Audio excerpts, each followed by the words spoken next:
বিয়ের পরে যখন মেয়েরা শ্বশুরবাড়ি চলে যায় তখন একটা রিচুয়াল আছে, এটা নর্থ ইন্ডিয়াতেও আছে, এটা আমাদের মধ্যেও আছে, যে কিছু চাল তারা বাবা মার কে দিয়ে চলে যায়, অর্থাৎ পিতৃমাতৃ ঋণ শোধ করে তারা শ্বশুরবাড়ি চলে যায়। এই রিচুয়ালটা আমরা অনেকেই পছন্দ করি না, কিন্তু গভীরভাবে ভাবলে এটার কিন্তু একটা পজিটিভ দিকও আছে। আসলে এটা হলো একটা শিক্ষা যে প্রত্যেকটা মেয়েরই বাবা মার ঋণ কিন্তু শোধ করা উচিত। সারা জীবন শুধু তারা দিয়েই যাবে আর আমরা নিয়েই যাব, এটা তো হতে পারে না। আমাদেরও দেওয়াটা শিখতে হবে। তাই বলে যে তাকে চাল দিতে হবে, তাদের চাল দিতে হবে, এটা নয়, এটা একটা প্রতীকী মাত্র।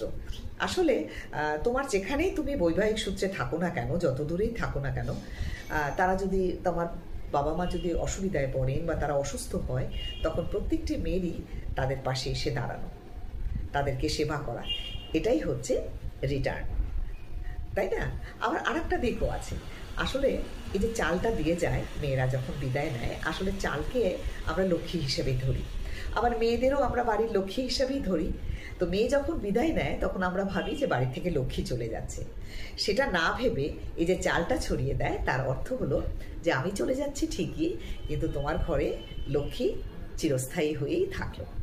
আমার মনে হয় এই পজিটিভ দিকটাও ভাবা উচিত।